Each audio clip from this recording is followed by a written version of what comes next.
What's up? My name's Maggie Gomez and I teach beginners how to invest and feel confident in their financial life. Today, I'm going to do a reaction video to a Dave Ramsey video on prenups. One of my viewers sent me this video to watch that we're about to see and I have not watched it yet, so we'll watch it together. He said that Ramsey had completely different advice or guidance than he did in the video that I did a reaction to last time, so it'll be interesting to see him contradict himself, I guess, or maybe he just has a different opinion based on the situation. So let's dive in and see what he says.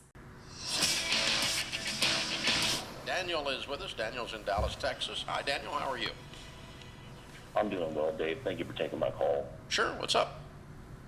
So I'm 35 and I've never been married.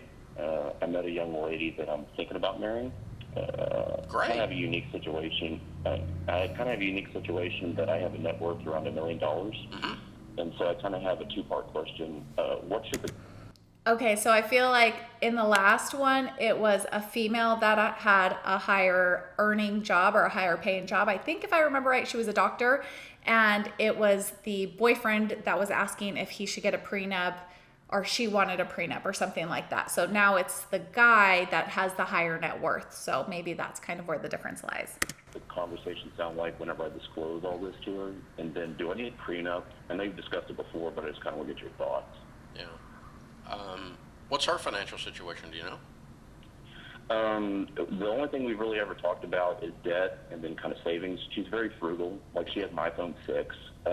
She has money saved in the bank, and she has no debt, paid for car, and so on and so forth. Very low maintenance. That's like half of her appeal.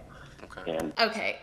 First of all, I think it's crazy that they have hardly talked about their finances. So just a reaction to what the caller is saying, like if you're considering proposing to somebody and you have not had a really in-depth conversation about your finances, blows my mind. I could not imagine that. So yeah, let's see where it goes from here.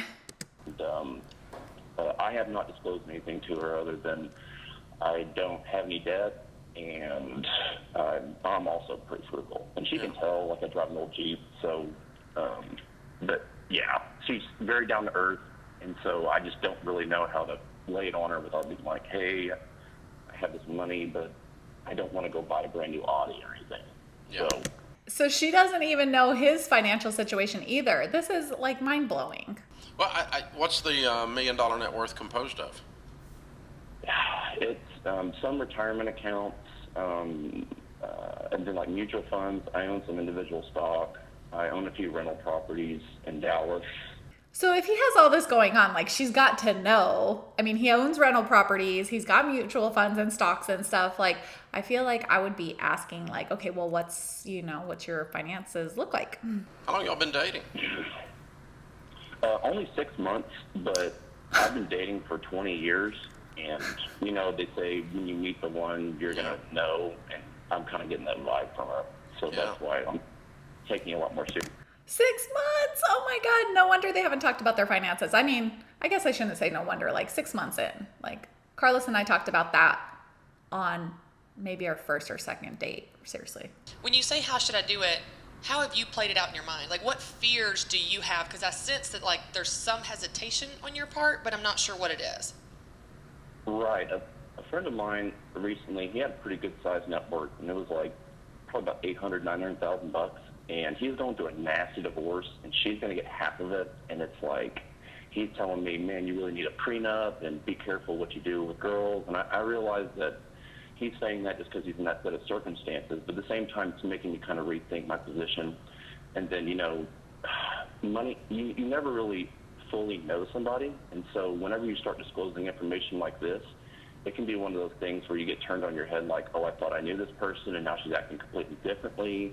Yeah, that's where dating for 6 months, of course you don't completely know somebody. I mean, I feel like I completely know my husband. Before we got married, I felt like I completely knew him, but I did not feel like I completely knew him after 6 months. No freaking way. So this guy, yikes. And this video was filmed 10 months ago, so they're probably married already if they did. So I wonder how that's going. You can't control how she reacts. Correct. And you certainly can't get married if you haven't disclosed this. So you've got to start talking. Correct. It sounds like it's time to talk about it, because you're talking about popping a question, and you feel like you're this relationship's going to end in marriage. So yeah, you definitely got to start disclosing it and talking about it. And you can have the prenup discussion later. You don't have to do it all in one sit down. Only time I used to never recommend prenups. I used to say if you don't love the person more than your money, that you shouldn't get married. And I changed that after about a decade of coaching people, because where I ran into extreme wealth, which $1 million at 35 years old is pretty extreme. When I run into large amounts of wealth, I found not that the person that you're marrying is usually the problem, but if you don't have a prenup as a boundary, the crazy people in their family come out of the woodwork. Okay, so it is a little weird that he says he almost never recommends prenups, and now he's starting to see that maybe they do make sense. But it's weird how he said because people's family, like crazy, comes out of the woodworks and stuff. That's where getting to know somebody and their family is really important before getting married. And I don't mind too, I would probably recommend that over a period of years that the prenup erode to nothing. Like if you've been married 20 years and you're not willing to do that, then you got other problems in your marriage. You're not willing to do away with the prenup at that point. I actually haven't heard of that, like a prenup eroding over time. That kind of makes sense. Like if you really do have this long marriage and you guys have both, whether it's finances or time, taking care of children, all that stuff, like there's a lot that goes into a 20-year marriage. So I could see it being something where like maybe something that you signed 20 years ago isn't really valid anymore because you've merged your lives so much. So I'm with Dave on this idea of eroding a prenup depending on the situation and all of that stuff. But if you want one, I just think you should get one, because then you could just let that side of it go and not have to worry, like have this concern on your plate for, like, hate to say it, but like affairs and all that stuff. Like if something like that happens, it's totally not expected, right? No one plans to have this terrible thing happen in their relationship. But if it does happen, the person that's not in the wrong should not have to like lose money or whatever because of the other person's problem that comes up. You don't want to spiritually or relationally get in the thing where I'm putting the money as more important than the relationship. But it's just to keep the weirdness away. So comparing it to the other advice that he gave, it's like, why didn't he mention that? He told the guy that the girl needs to get over it because she loves her money more than she loves him, it sounded like, is what he was saying. But in this situation, he's not telling the guy, get over it, you love your money more than your wife or your potential wife. He's saying, yeah, maybe protect yourself because the crazy could come out of the woodworks. Versus the other situation, he just said, sounds like your wife loves her money more than she loves you. You need to go to marriage counseling. That's not good. I was going to ask her, during the discussion, be like, listen, this is between you and me. Please don't disclose this to anybody else. Just kind of try to eliminate any kind of drama or anything that happens, or someone asking us for money. I really don't want to deal with that. Yeah. Eventually, that's going to come up, though. And that's going to come up with any family. People always ask, like, there's always people that need help from their family or something like that. So whether you've got $1 million or hardly any money at all, I'm sure there's people that are like trying to ask you for money. So yeah, just saying like, oh, they have a prenup, like we can't deal with it. Well, yeah, that's still your family. You're still going to have to try to figure it out. Anyway. What do you mean by that? It's going to come up. Well, I mean, the chances of you going 5 years being married to this girl and her parents don't know you're a millionaire is 0. You think so? Yeah. Oh, I don't know, Daniel. I think that if it's y'all's money, you get married, it's y'all's money, it's y'all are a team, and she doesn't want to tell people either, I think it could be. Yeah. I'm just so private about that. But here's what I would say, Daniel. One thing I did want to jump in on this with the conversation with your girlfriend. Okay, before she gets into that, I do wonder why everyone is so secretive with their money. It's like, why? I mean, I get it if you're going to have family that's always asking for money and that's hard, then I can understand that. But I think they know you've got money. Like, it's not that easy to hide unless you're just living on rice and beans and living a completely deprived life because you're not enjoying your finances, which why would you do that anyway? I think it's really hard to hide your wealth if you have it, and they could probably find ways to do good for their family and stuff like that. But the good things that I think you can take such encouragement is her qualities financially are already in line with your values. Yeah. She's not a diva that's spending all this money and you're worried she's going to find out you got $1 million and she's going to be like, great, I get to go shopping. She doesn't seem like that kind of a woman. Guys do this too, by the way. Hello. It's not just divas that spend all this money. Like, there are guys that spend a lot of money. Not my husband, but there are guys that do spend a lot of money. So, like, I don't like that little jab right there, you know, where it's like women are the ones that spend, because men do it too, but she didn't say that men don't, so whatever. I would recommend a prenup for a period of time and just as a boundary, more than anything else. Okay, Dave, let's get it straight. Like, come on. If he's going to say it to this guy with $1 million, he should say it to the other guy that didn't have money, whose wife had money, and she was a doctor that was a high earner and he had debt. So it's like, this girl doesn't have debt. And so he's still saying to get it for a period of time, but he didn't say that in the last one. So which one is it? Come on. And again, it erodes over some period of time where it goes away, because it does need to become our money at some point down the road. I agree with that. That would be really weird if my husband had a gigantic pile of money, like over $1 million that was his money and not mine. Like, why? What's he going to do with it? He's going to go on vacation without me, or he's going to go do something else without me, or drive a way nicer car than me or something. Like, that idea is just weird. I mean, he could, but if you're in a partnership, why would you ever do that? If that were me, I would never be sitting on all this money and then be like, sorry, you don't have the money for that. You can, like, whatever.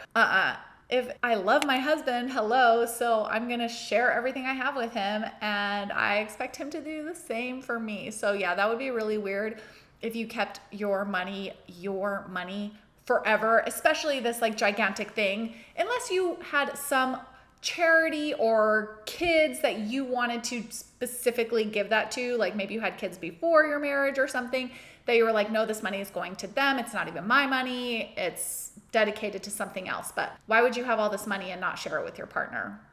I don't know. And you can treat it like our money, and you can treat the discussion like our money. You don't keep your finances separate after you get married. I think people can keep their finances separate after they're married. It really depends on the couple, especially now. People are very independent and like, if you've been running your own finances for forever and your partner has too, it might just complicate things. When my husband and I first got married, I really wanted to keep things separate because I definitely wanted to maintain that independent female thing that I had going on, taking care of myself, all that stuff. But then it just got really freaking weird after a while, where it was just like, okay, you're paying this percentage, I'm paying this percentage. And over time, I was just like, forget it. This is too much to manage keeping it separate. Like, why are we even doing this? Like, after you play it down the road, how long are we going to keep things separate? Like, we don't have any fears or concerns or any type of worry that we're going to get divorced or it's not going to go well. To us, it just simplifies life. I love keeping life simple and just merging everything. But on that note, when I do show our portfolio reviews, I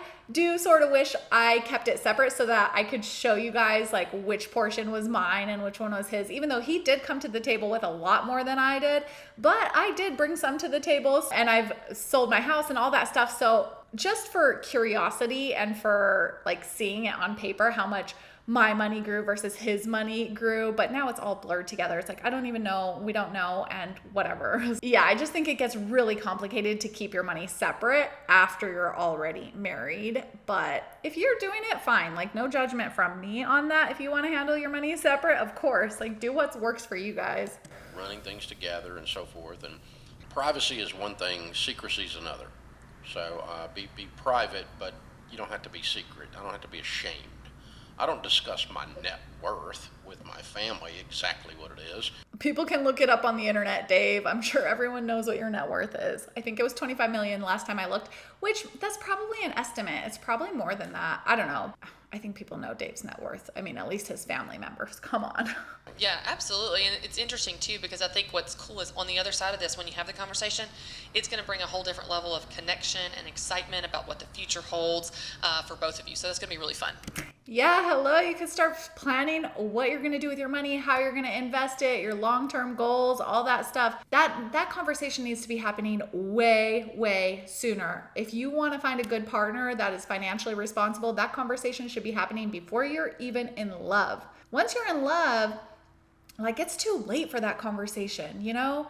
You want to know somebody is stable and on the same page as you well before you even fall in love. That is my thing, like, for sure. Because I mean, you're life partners, and if you're teamed up with somebody that does not see eye to eye with you, it is going to be a battle forever, and I did not want to have that battle. What was the teenagers used to call it, like when you and Rachel were teenagers, define the relationship or something? Yes, DTR. DTR, yeah. See, there's a dad of teen girls right there. Formerly a dad of teen girls. That's the thing we have to remember. Dave does have a completely different generation. Like, things were different for him. Like, when he talks about spending only cash, that's not realistic in my opinion. There's a lot of practices that Dave teaches that just do not make sense anymore, in my opinion. And Dave thinks his way is the right way. And if you're a strong Dave follower, please don't come for me, because, you know, we all have our own opinions. And I just take life a little bit more lightheartedly, I guess. Let me know if you have any other videos you'd like me to do a reaction to, and be sure to subscribe if you're new here, and I'll see you on the next one. Bye.